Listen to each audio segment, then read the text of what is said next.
Hey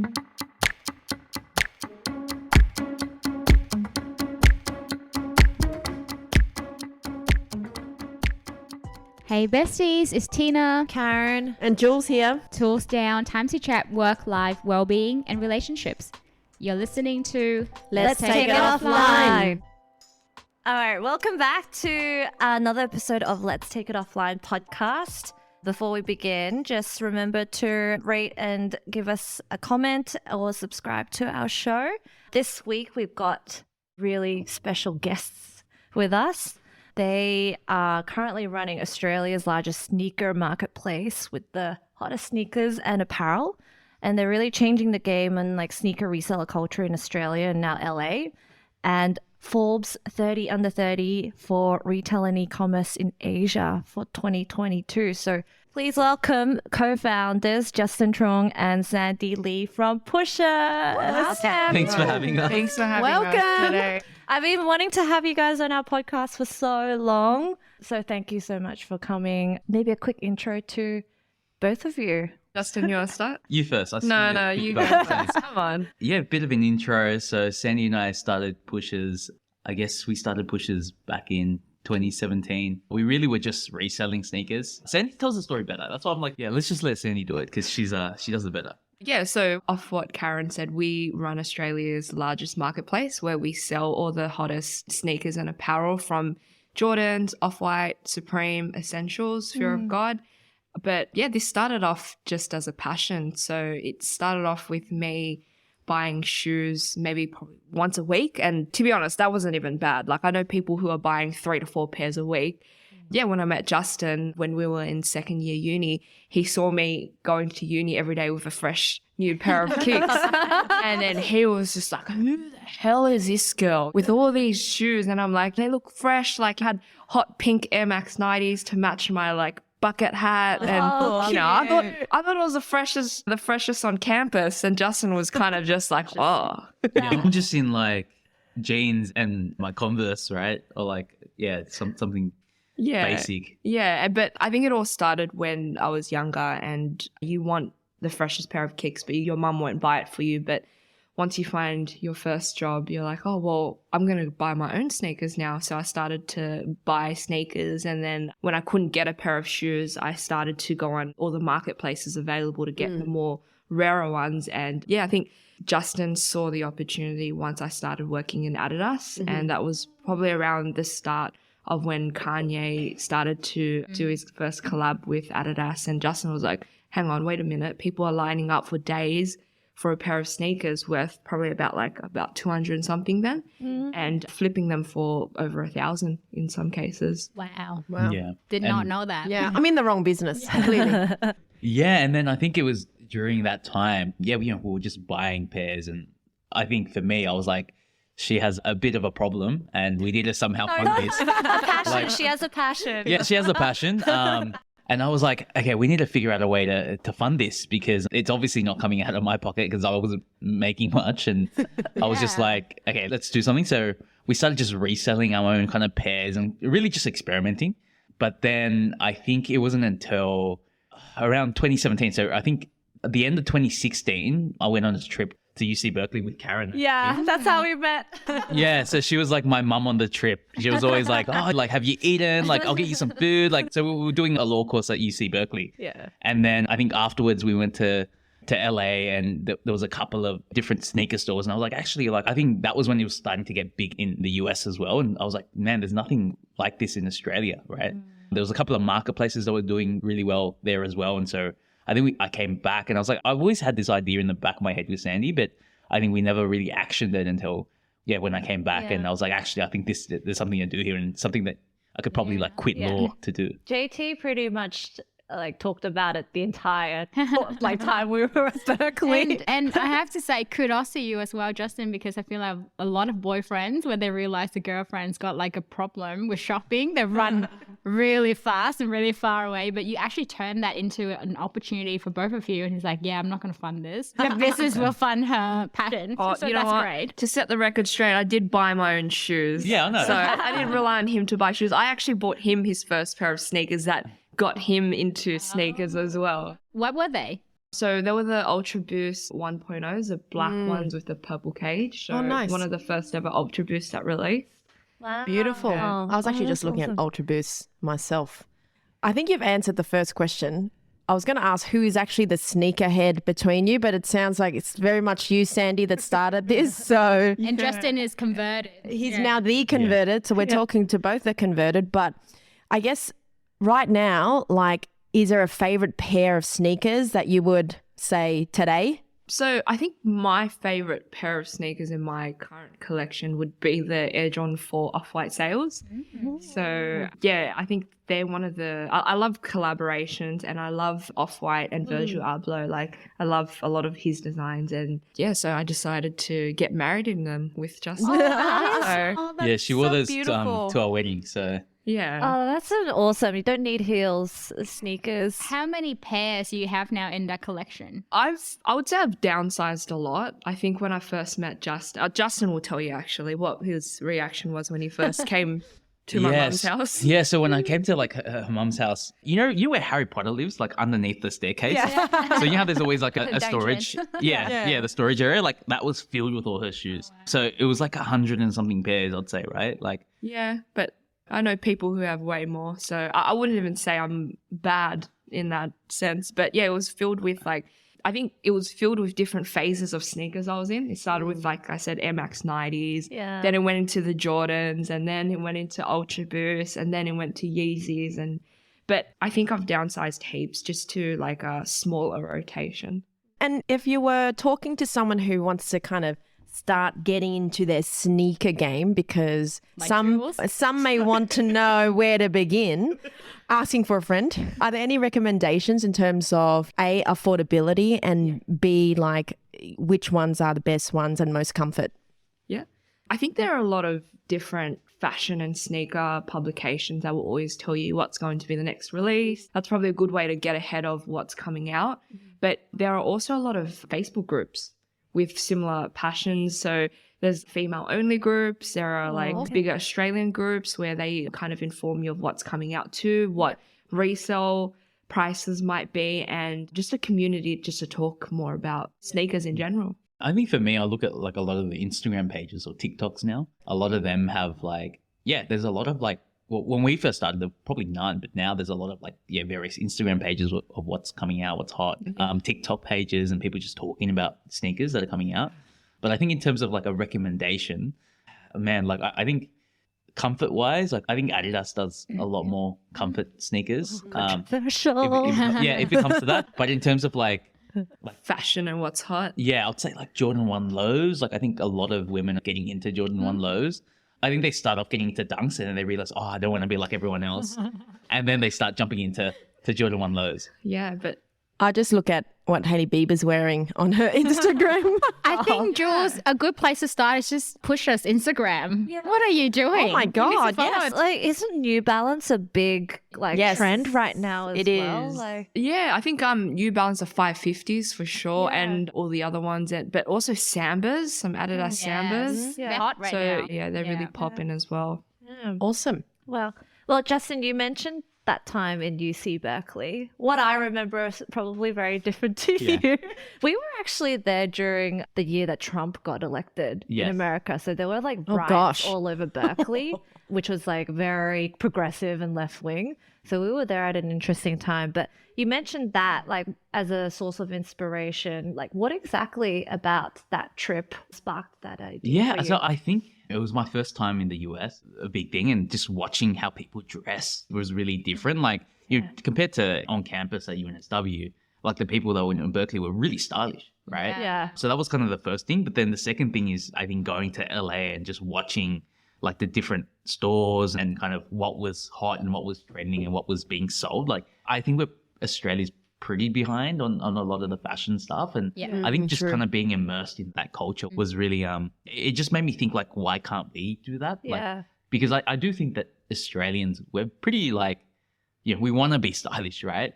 But it's just that we just don't know where to start. A lot of people just don't know kind of like where to start, what to wear, all that stuff. And so for me, I was like, well, I think if we were our platform, yes, we're a marketplace, but if we can kind of be at the center point of even advising and educating people and curating different styles for people to wear. Yeah. And I think we've somewhat achieved that. Like I think a lot of people that we see, it's funny because we'll see them on the street and there's like a sneaker that I know that like nowhere else in Australia would sell.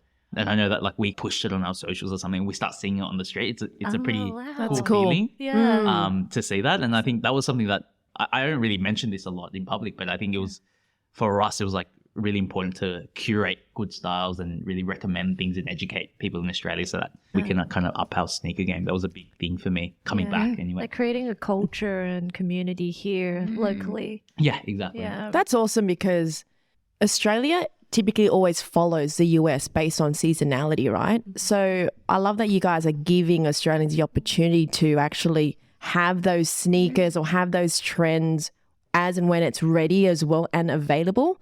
And you know, as you start to see that those sneakers pop up, it's like, I love that. It's such a sense of achievement for you guys as well. So that's brilliant.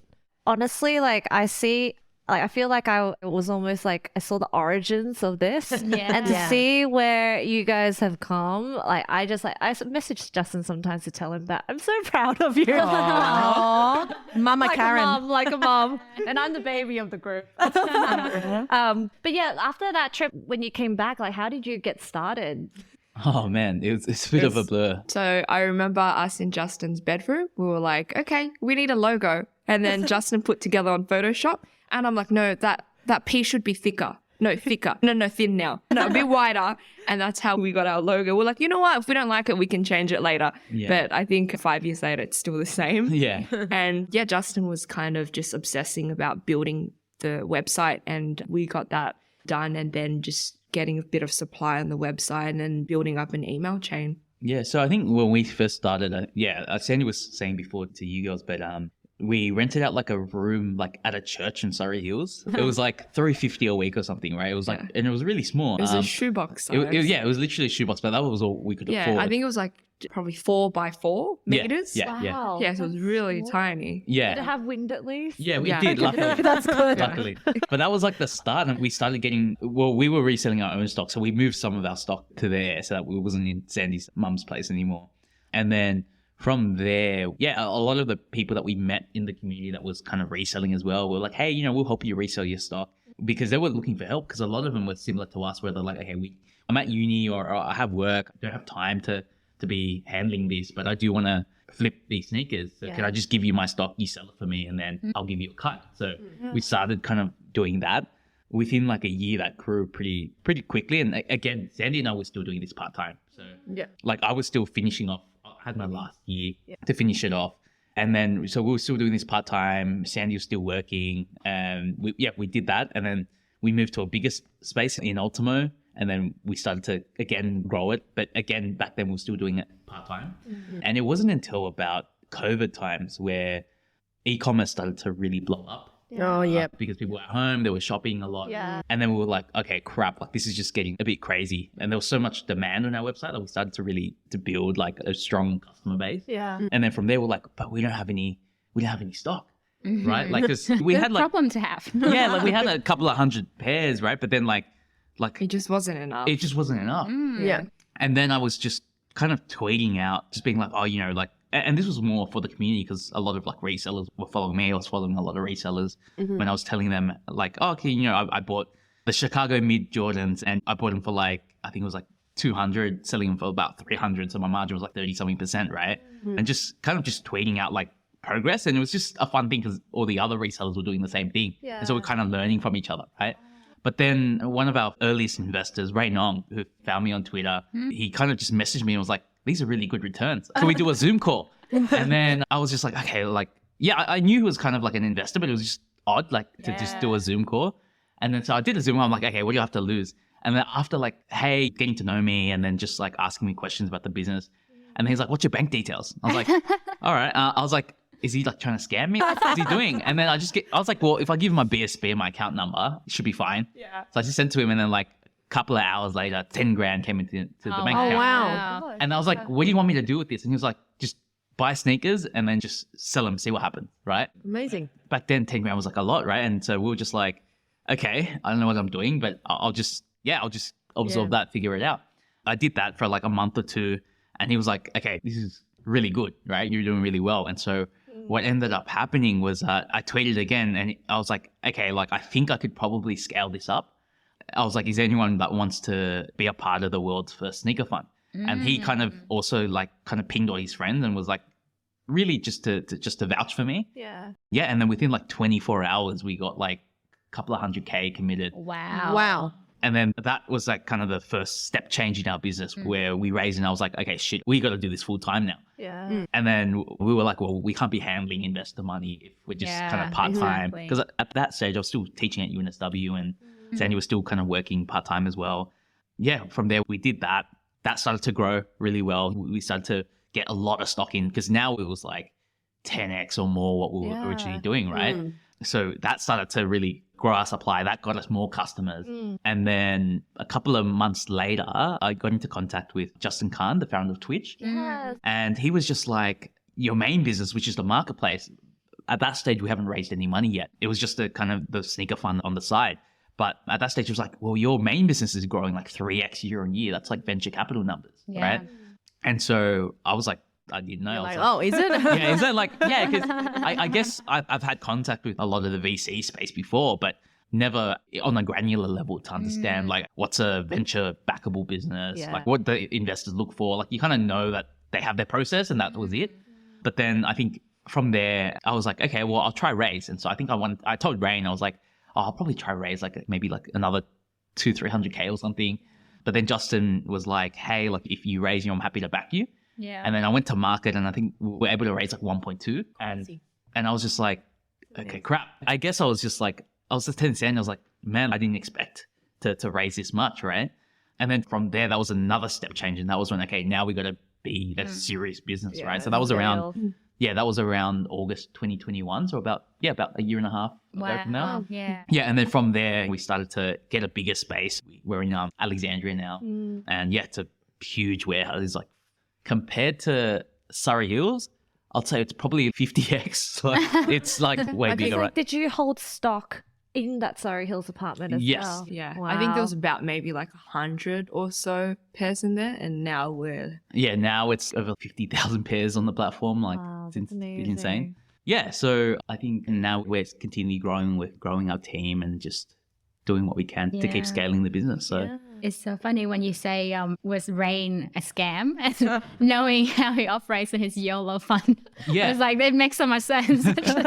so much like Rain. But I think my question was around, I work with startup founders and CTOs every day. And I'm always curious about how they, decide when it was the right time for them to raise capital. And in your case, it was like a happy accident with Rain, and then eventually it became more of like more opportunities came to you. Where do you want to take the business now? And is there like a next raise already in mind, or what is the focus? Yeah, so I think with the market being what it is now, right, with the macro market, capital is pretty expensive.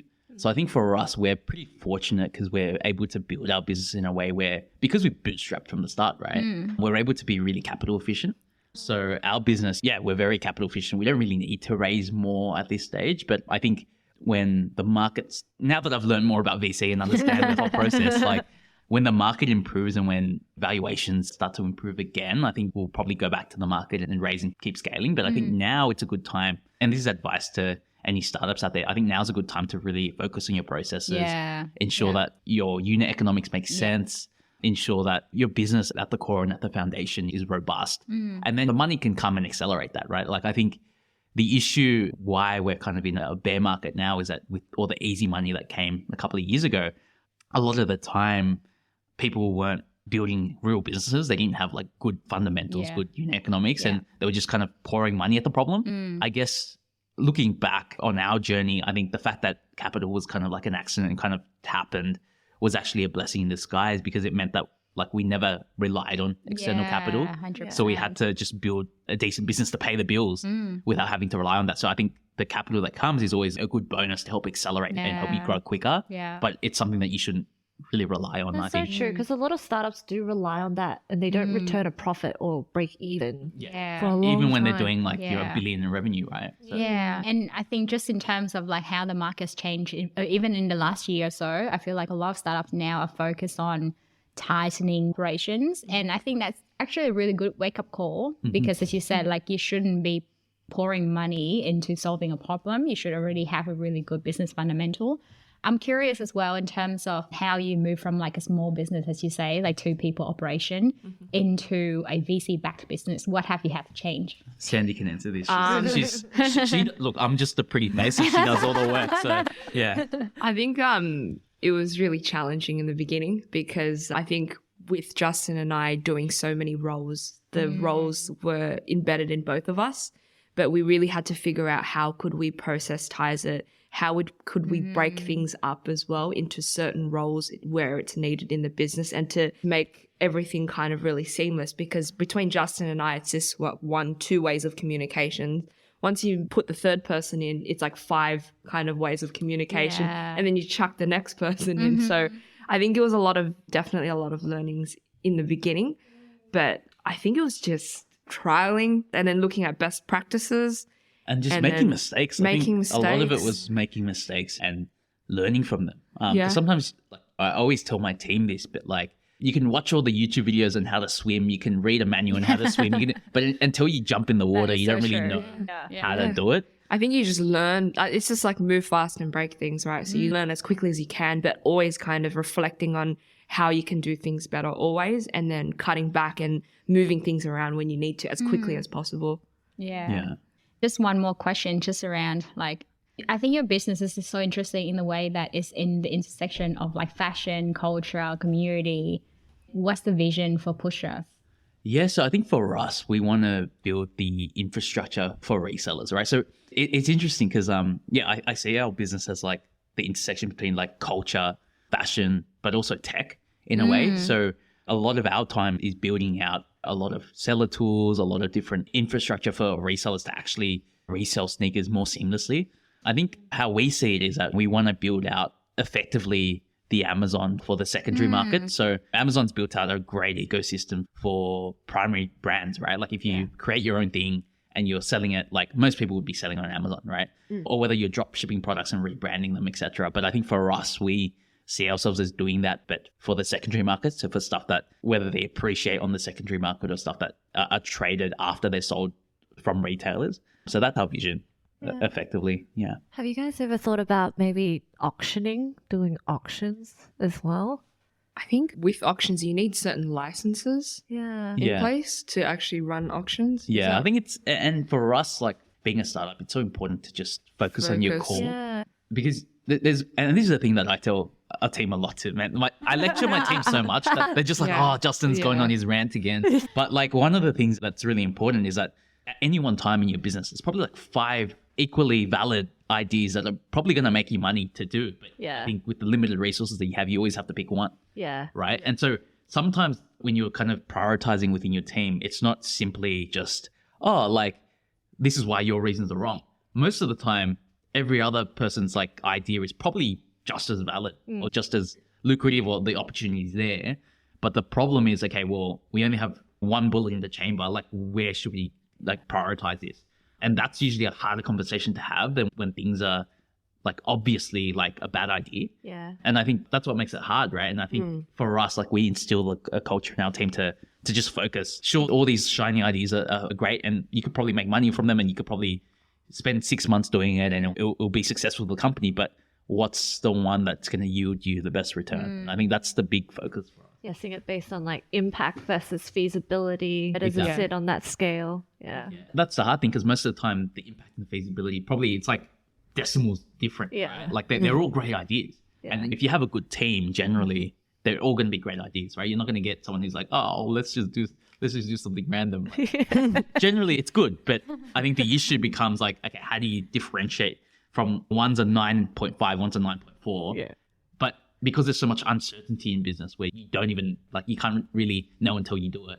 How do you pick between those two? Yeah, and it's good to hear about your challenges too, because I love hearing the story about you building out your logo and the office out in Surrey Hills, and it's giving me an inspirational thought where I'm like, oh, that's my next side hustle anyhow. But I'd love to hear in terms of you guys expanding and competing against other marketplaces as well.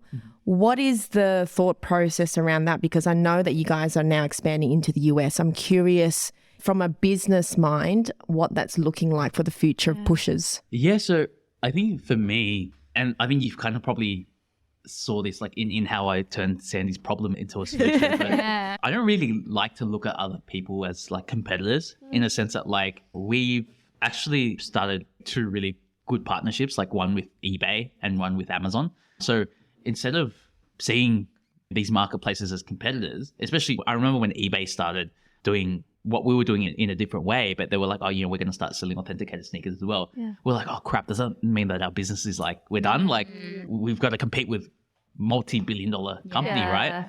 But then I think what we learned is that, instead of just seeing people as competitors, what you can do is you can be like, okay, well, where's our unique value proposition and how do we actually partner with our quote unquote competitors and how do we make this a win-win situation? Yeah. So for us, we're like, actually like with us, where we have our platform is where we have a closer relationship with resellers. We're more focused on reselling than the other platforms that are more generalist. So we'll come in and we'll actually partner with these platforms to help accelerate them, but also accelerate us. Yeah. So what we've found is that even expanding to the US, what you do is if you partner with the market kind of incumbents there and you help them, most of the time they're happy to partner with you. In doing so, what we found is that you're not really competing anymore and you're kind of attacking the market together. And in doing so, you get to kind of ride on a lot of their coattails and leverage a lot of their resources. Yeah. So to answer that question, I think we don't really think of our competitors as competitors, and we're always thinking, how do we partner with these guys and how do we create win-win situations so that we continue to grow? I feel like that's a soft skill that you picked up at law school. Yeah, exactly. Instead of fighting over the pie, we want to expand it together. Exactly. Yeah. And you see that a lot in any industry now where rather than being competitors, like we're in the tech world and we compete with a lot of the big techos, like you think about Salesforce and Oracle and whatever, they compete all the time. But now it's like, actually, how do we work together to win and make it success for both of us? So I love that idea of partnership as well. So that we're seeing a lot of that now. Yeah. I'm actually really interested in how you guys work together because and when we see you in person, like there's definitely like you complement each other so well and like really you nice just play with each other. Yeah, really nice dynamic and chemistry, which, amazing because you're also a couple. But like, has it ever affected you positively or negatively? What are the advantages and disadvantages of being a couple, but also being in business together? I think mainly positives between Justin and I. I think Justin and I, we both trust each other. We've been together for over 9 years. We know each other's blind spots. We pull each other up and we can be blatantly honest with each other when, we're dropping the ball. So I think Justin and I work really well together and definitely like we complement each other in our skills as well. I think in terms of like managing our personal life and work life, we always kind of have different hats. We call it different hats. So when we're at home, it's like, okay, well, it's a husband and wife hat. When we go into work, okay, well, it's co-founder hat. So it's kind of just being really clear with just setting boundaries and just communicating as much as we can, I think.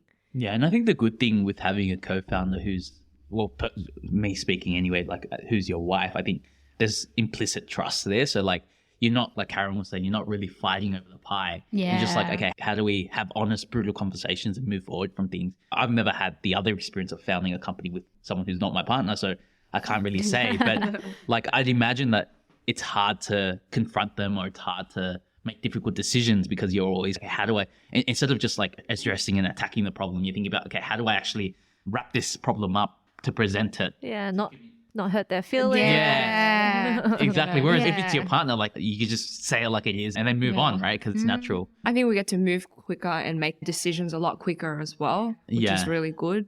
Like you guys said, like I think we play good roles. Like I feel like Sandy's definitely a better bad cop than I am. I'm a lot more sensitive.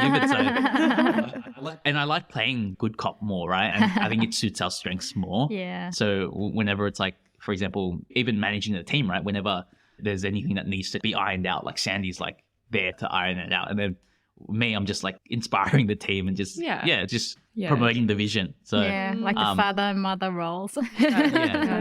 And do you, at the beginning, did you find it hard to take one hat off and put another hat on? Like, as you say, when you're a couple versus when you're co-founders? Yeah, for sure. I think over the years working together, that's something we definitely have to learn. And there's still plenty to learn as well. Yeah, we still struggle about it too. Yeah. Like sometimes our team like watches us and we're just like having a go at each other. And they're so used to it now. They're like, they just put their headphones on. They're like, yep, that's just them like hashing it out. But they know it's going to be better at the end of the day. So just let it happen. Yeah. So I think the first couple of like fights, they're like, like, is it serious? Like is the company going to be like, is the company like over? Like, because they're fighting. But then now they're just like, headphones are, yep. And they look at each other and they laugh.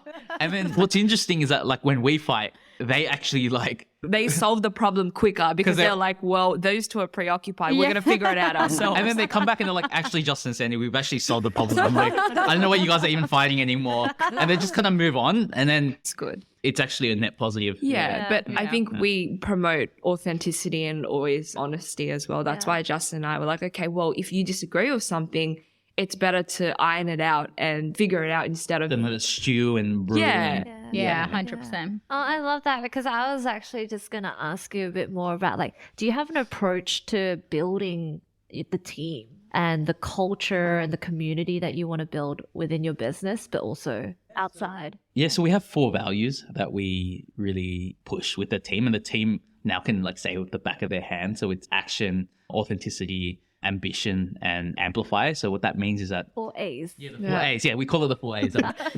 That's so funny. I've got 3 A's at my work at the moment too. A's are just easy to remember. Yeah, so authenticity is pretty straightforward. So not only is our business, we're in the business of authenticating sneakers, but we want to be authentic at work and just be who we are. And so we encourage people to bring their whole selves to work. Action means that we have an action bias. So instead of like complaining about problems, we're always like, let's just take action and let's just do it, and then we figure it out. And our approach to things, I can't really sit here and say that we had like a grand vision for the business. It was just figure it out as you go. And I think that's also hard. There's also things towards that because like it's also hard because I'm not a type of founder that's like, man, I have this like great vision, and then you can raise like hundreds of millions of dollars because you can just kind of sell it. Whereas for me, I'm pretty upfront with our investors. I'm like, look, I don't know all the answers, but I'll figure it out as I go. And that's how we approach it. So we have an action bias. Ambition is our 3rd value, which is we always want to be ambitious, that even though whether we're resource constrained or whether, the underdog, we should always be ambitious to operate at the level that we should be at. And then last one is amplify, which is really amplify everyone around us, but also amplify our customers, amplify our resellers, and amplify our partners, right? Like how do we make everyone be better? So those are our 4 A's. Love that. And then like also when it comes to the community and building, because you mentioned earlier that you want to be, I wouldn't say brand, but like the voice to bring this culture to Australia as well. Like, do you tie that into the 4 A's as well? Yes, that comes down to like amplifying everyone around us, right? So if we help our customers be more fashionable, that's amplifying. I love that. Yeah. I just love how passionate you are from what you've been, just how you talk about the business. Just love the passion. So we've heard all about how successful you guys are, and it's really kudos because what a journey. I love the analogy of the Harry Potter cupboard as well. And to think in a couple of years, girls, this could also be us. We need to think of an idea. We need to amplify. Yeah, we need to amplify our opportunities and our thoughts. Anyway, a conversation for another day. I'm curious from a lessons learnt. I know you've had a lot of challenges, but for all of those, I guess, founders and startups out there that are trying to get up and running on some of these ideas, what's one of the lessons you could leave our listeners with? That's a loaded question. Maybe it's like better if it's like, what is the biggest lesson you guys have learned? Yeah, I think for myself, it's probably to back myself more. I think that's the thing that, and this is something that I think, this is a lot of feedback that I get in our team, but also from our stakeholders and everything like that. Like, I think I do have an issue of not backing myself. I feel like I always have imposter syndrome. Like I'm always like not doing well enough. And I think part of it is probably because I've never had a real job, right? In the sense that this is like our first thing that we did during uni. So it's like sometimes I do have that imposter syndrome. Like, can I really run a big company like this and keep going? But I think the lesson I've learned, and having gone through so many downs as well, I think it's if you survive them, then what's stopping you from surviving the next one?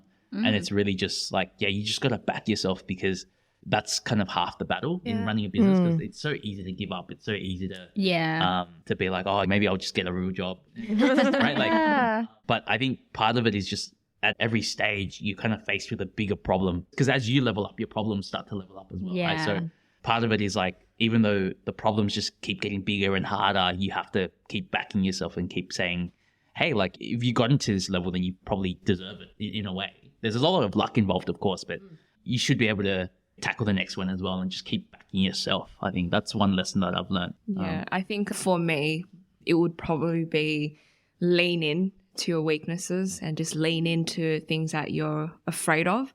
I think the quicker you lean in and understand why you're so afraid, or if there's a bit of friction on getting something done, the sooner you can kind of understand where it's coming from and just keep moving. Because I think for me, when we first started, I was so scared to kind of do a lot of things. Like I was like, oh, I'm a female in the sneaker scene. And when we first started, it was quite male dominated. And I thought, okay, well, I'm terrified. These guys are going to laugh at me because I don't know, all these, the things you tell yourself, right? And the sooner I leaned in, I was like, wow, these guys are actually really nice. They're very friendly. Everyone's just sharing their passion, blah, blah, blah. But I thought, hey, if I just leaned in sooner, things would have been done a lot quicker too. So I think that's something that I'm doing. I think that's something a lot of probably female founders feel. I think that's something definitely even in the tech industry that we find. It's very male dominated also. Even when we meet customers, I'm finding myself not only the only female, but the only Asian female and in the often room. the youngest. And the youngest. So it's quite hard to overcome that like mindset. But I completely agree with you. The earlier you get over that, you're like, okay, they're just like normal human beings. Yeah. It's definitely just a narrative we tell ourselves too, because a lot of the people don't really look at it that way. And I think it's just us, myself, sorry. But I think I'm very fortunate, or we're very fortunate, because there's a lot of people that back us and believe in us even when we don't believe in ourselves. I think that's like, we mentioned Rain, but also all the other investors, like, and just people who've done it before. This is maybe more advice, but leaning into people who have done it before, or who, someone that I lean on a lot is Tim Fung, the founder of Airtasker, right? Like, he's someone that is a big mentor of mine. And like I usually would come with him with the problem, and he's like, like, how would you think about it? And he'll kind of walk you through it. So I think it's understanding that the journey, you're not doing it alone all the time. And it's really turning to people. And sometimes, and that's the big thing. Sometimes you just need people to believe in you for you to then believe in yourself. So I love how, although the company, let's say you started 2017, so 5 years old, I think there's an element of a huge self-awareness. And I love how authentic you guys are, because I've seen the WeWorks and the Uber documentaries as well, right, where you get a different sense of who they are as well as founders. And it's really authentic to see how you guys are very much like, hey, we don't know the answers to this stuff, but we're going to find help, and we're going to work out who we need to help us and use their experience to help us like be successful within our business as well. I really love that. I think it actually just speaks to, like, from knowing you, Justin, and I can see it now in Sandy too, like it keeps you both really humble for the amount of success you guys have had. But I guess it's like, because we don't really feel successful, right? Like well, that's good. That's the ambition that keeps fueling you. But I guess it's like, there's always a bigger fish. There's always bigger numbers that you can hit. Like there's always, it's kind of like an analogy for life in a way, where like, as you grow older, you're like, okay, well, your problems still get harder, right? And then you still, whether you're in high school, whether you're in uni, you always look ahead and you're always like, actually, I have so much further to go.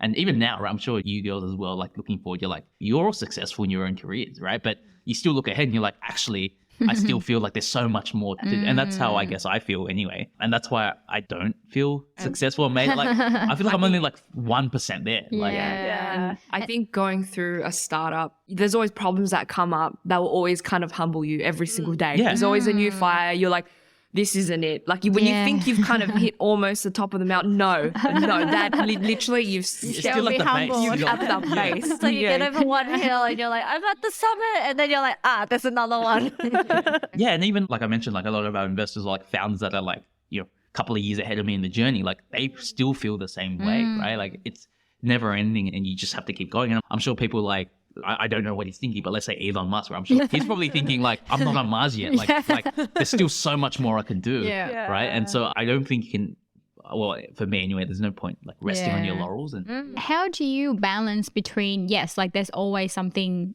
bigger to achieve and celebrating where you have come, like the milestones or whatever that you've achieved? That's something we're probably still trying to learn. yeah, To be I honest. still struggle with that. I think. Like, I think we don't celebrate enough. I think if anything, we celebrate the team. We try to celebrate the team a lot more. But with Justin and I, we're like, okay, no, we got to keep going. Yeah. I think it's really important to recognize and acknowledge the hard work your team puts in to help you come on a for mission, sure. because you know, startups aren't for everyone, and to join like a bigger company, back like $100 million company, to like a small startup and coming on this journey every single day, because you don't know what tomorrow looks like. Yeah. And they choose to work with yeah. you every day. Yeah. Exactly. So we definitely try to celebrate our team as much as we can, but for Justin and I, we just got to keep going. Yeah. I don't think we celebrate it or like. Can't stop. Yeah.